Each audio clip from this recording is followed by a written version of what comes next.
Dave Mitchell, in his novel Cloud Atlas, writes, "Our lives are not our own. We are bound to others, past and present, and by each crime and every kindness, we birth our future." We are bound by every crime and kindness that precedes us. We're born into this world coaxed or torn from our mother's womb, having been willed into existence, the result of deliberate effort or maybe a surprise to an amorous couple. Born of bridal beds and midwives, born of hospital rooms and medical intervention, born of love, born of habit, born of suffering, born of hope. All born of yearning, of life yearning for itself. And as we come into the world, each is born into something. This something is not of our choosing. At the moment of our birth, we become part of a generation, a culture, a socioeconomic class, a family. None is born without some footing, for better or worse, a thing on which to stand, the foundation of our lives. It is the way we begin to make sense of our world. I really need a Kleenex. Does anybody have a Kleenex? Have you used this? Yeah, good. I wrung it out. All right. It's like a communion. This is the way we make sense of the world. This foundation we stand on seems at first glance to be permanent, firm, and fixed. I think it needs to be for babies and children to be free to develop in a healthy manner. There must be a safe and predictable world for our children to encounter. When we're at our best, we instinctively know this and offer it to our children, don't we? And couldn't that which is foundational be considered by some definition as tradition or convention? This becomes how we know what to expect, how to be, and who we are in the world. The paradox is that this foundation is anything but fixed. It's not immutable. It can just appear that way from our limited perspectives. We are bound to others, past and present. I think of the time and place we're born in as our own human movable feast. Originally, a movable feast was a holy day that changes based on the calendar, usually one that relates to Easter. The date of the feast is dependent on the celestial calendar, changing, for example, when the moon is full. It's such a rich idea, a movable feast, that author Ernest Hemingway used the term to describe his experience in Paris. Some of you may have read this in your literature classes. He said it was like a movable feast that stays with you the rest of your life, but I think of it a little differently. I think of a movable feast as our moment in time, our lives sandwiched between what was and what will come. It was here before we came and will remain when we are no more. Most importantly to us, it is our now for the duration of our short lives. Movable in that we are in it for our time and then it moves on. And I like the word feast too. It speaks of the myriad of rich experiences we encounter. What a wondrous place we have inherited. We take it for granted. It's miraculous, the language, art, music, and history that make up what we know of ourselves. It is the stuff that frames our lives. It is the quiet evening, the difficult morning, the loss, and the mystery. And it is the complex human realities we face, every crime and kindness. We pass these down in the precious and precarious overlap of generations, parents and grandparents passing on what is expected and valued. We are tender, some of us, about handing down this movable feast. We understand how powerful it is. This idea of what we hand on to our collective children matters. You hear it in our culture. Society makes a collective gasp of concern, for example, when we hear of predictions about the next generation and what they will inherit. Politicians may claim, our children will inherit debilitating debt. Never mind ourselves, just our children. Or physicians predict that the next generation is the first expected to have a lesser life expectancy than their parents. Or children today will inherit the natural world forever changed by human activity, and on it goes. So I suggest that it's ingrained in us to consider the quality of the movable feast that we leave behind.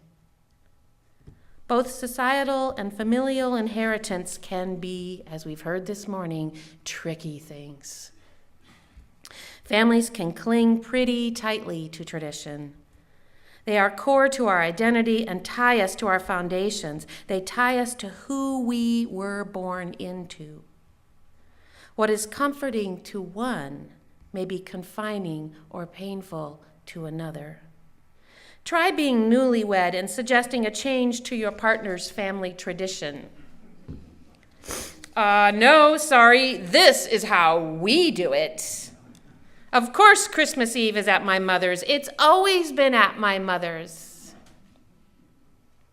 Alternatively, and often with good reason, we fight what has been handed us. Many traditions are placed like a yoke of expectation on the shoulders of a generation. These may be yokes of repression, forcing people into roles based on gender or race or sexual expression, or more subtle, be like your parents. And so we fail to recognize in each other all that we are or could be. We diminish the potential of human expression. No wonder we may choose to reject all that we inherit. I don't begrudge anybody the right or the need to do that, but for me, it's been a mixed inheritance.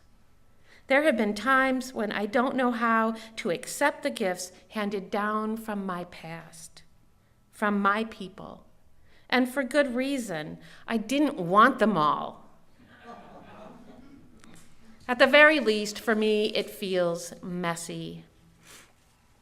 My grandmother Eunice, I love her name. My grandmother Eunice was a difficult person. She came from a difficult beginning. I heard hushed stories of her upbringing.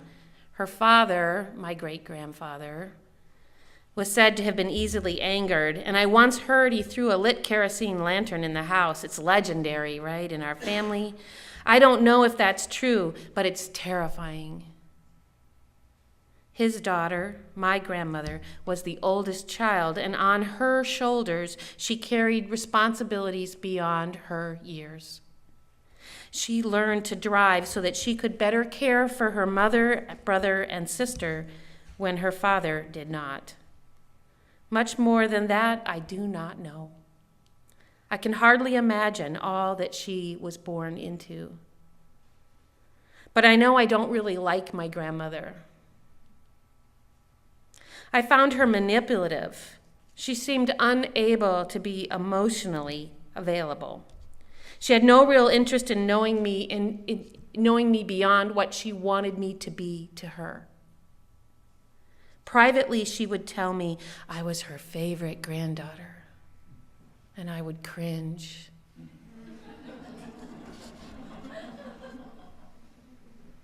It made no sense because I knew she didn't know me. What can I take from this woman? I inherited her dishes and her furniture, which I oddly treasure. And honestly, I didn't know her either. I wasn't allowed in. So what can I take from this complicated heritage for myself? I hold one small, important memory that connects me to something deeper. I was no more than 4 years old. We who lived in Minnesota were visiting my grandparents at the Bible camp they founded. Oh, there's another story. Willowbrook Bible Camp, right here in Des Moines. We didn't visit often, and that one visit constitutes the only memory I have of my grandfather who died not long after. I know our visit was a spring day, much like yesterday, and my grandmother took me on a walk down by the creek. To my 4-year-old eyes, the place was magical. All mossy and green, fiddleheads were popping up, and little forest flowers carpeted the ground. She held my hand and pointed and named every wildflower. Even these had magical names: trout lily, bloodroot, Dutchman's breeches, Jack in the pulpit. She knew them, not just their names. I could tell she seemed to know their nature. And I, too, wanted to know them. It is the thing we had in common. A piece of the movable feast I was willing, no, eager, to accept from her.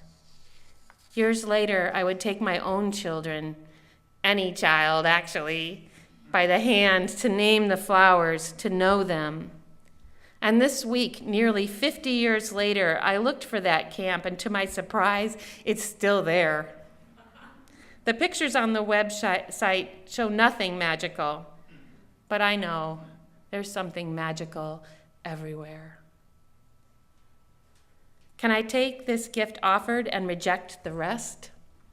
Honestly, I used to think it was an all or nothing thing, total acceptance of my relatives or total rejection. I shudder at the thought now. Really, take nothing? Be alone in the world because someone in my lineage didn't know how to know me, to love me as I am?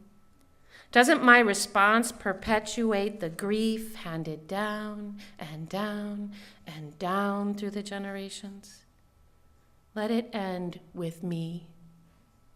This tradition that does not serve our movable feast, if I extend my original unrealizable all or nothing expectation of others, I would have to be perfect for people to accept my gifts. In which case, I would be able to offer nothing of substance.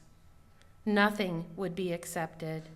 I will always be imperfect in my gifts. How can we then, aware of our place in the movable feast, our place in the human story, offer what holds meaning, has the best chance of providing the best foundation for the future, for the best ways to live our lives in this place and time? Can we take off and unfetter ourselves from that which denies us our authentic selves and still have foundation? Interestingly, it was another relative that taught me that I could change what was handed down. My mother taught me this. She told me that I could be what I wanted to be. She told me cautionary tales from her own upbringing. Beware, she said, beware of those who say no to you. You can say yes. You just say yes to your own life.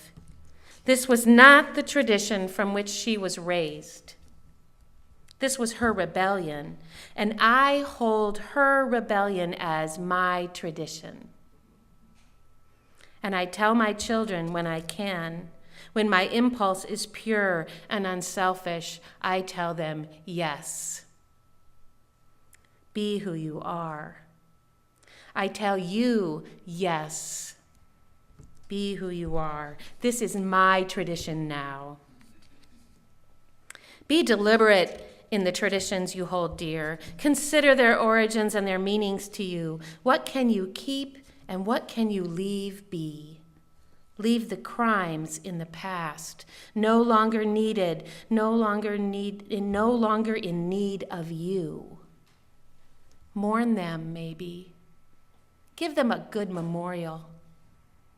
Stare them in the face, and then recognize with pity that it likely came from a hurt long past that you may never understand. Let us sort through the stuff, the muck and the clutter and the details of our foundation. Let us find the shiny threads of kindness or comfort or gifts of knowing. What are the gifts you didn't even know you received? Perhaps it's a teacup, a letter, or a memory that never seemed to fade. And if we can't forgive, maybe that's not the point. The point, perhaps, is to come closer to accepting what has come before. Our imperfect ancestors generated repercussions beyond their comprehension, just like we are now. What good can we make of it? I can never know the realities of the world my grandmother was born into, circumstances too painful to share, perhaps, and yet they haunt me. We are all haunted. So I'll take the shiny threads, the dishes, the furniture. Let us leave loving traditions. Let us leave them be our own sons and daughters, our grandchildren, nieces, nephews, the children in our church, our neighbors. Let us leave them with kindnesses. One little kindness can be remembered forever. We never know. Maybe you name the flowers. Maybe what you love lives on, and another picks up the thread and leaves it in the warp and weave of our lives, never knowing the color or shimmer of the thing, what it will give meaning to. These are the gifts we received, and these are the gifts we're asked to give. Let our legacy be to leave the next generation our kindnesses, an immovable feast that allows them the freedom to find their fully authentic human selves. May it be so.